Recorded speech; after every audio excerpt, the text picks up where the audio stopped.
Ladies and gentlemen. Hello, gang. Welcome to another episode of Self Moments. So, today I want to reflect on obedience, something I think a lot of us struggle with. That's it. I want to start off by asking this question. And just by the way, this question is directed to me as well. And that is, are you waiting for understanding before you can obey? Are you waiting for understanding before you can obey? Well, I know sometimes I am. Sometimes I wait for understanding to obey. Sometimes I wait for understanding before I start moving. But I've since gotten on a journey, trying to change all of that because I now know that delayed obedience is still disobedience. Delayed obedience is still disobedience. One time I had to apply for an academic program. God had been speaking to me about going back to school, right? But I wasn't having it. I have experience with school, my undergrad, especially my honors, having to work and study at the same time. Very tedious. It comes and brings a lot of inconvenience. So I wasn't trying to have that. And so what I did is I delayed. I delayed and delayed and delayed. But, God's sovereignty just won. And ultimately I gave in. And really I think that's the beautiful thing about the sovereignty of God. It says to you and I that, hey, I got it. I've got you. It says I've figured it out. It says do your part. Mine's already done. It says do it.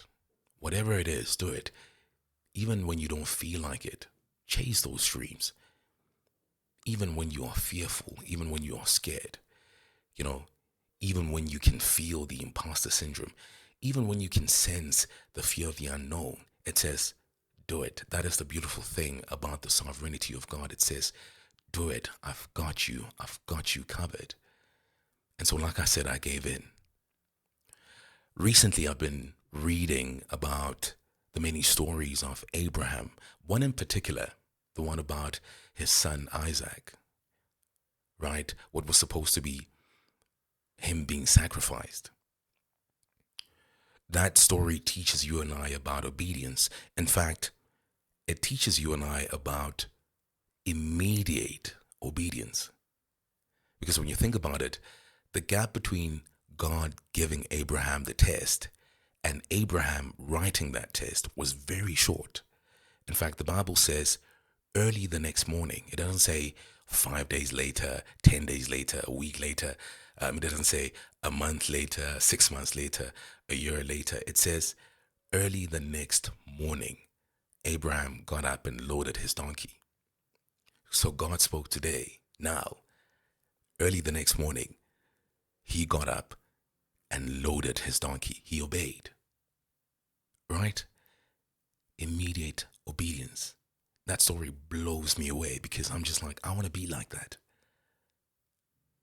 As I reflect, I'm learning that so many things rest upon my obedience, that to be taken from glory to glory, I need to work on my obedience, that the doors of tomorrow's opportunities swing on the hinges of today's obedience. I'm learning that I haven't really worshipped God if I do not obey. That is today's self moment, obedience. I'd love to hear from you, so please share your thoughts. Tabang here. Cheers. Ladies and gentlemen.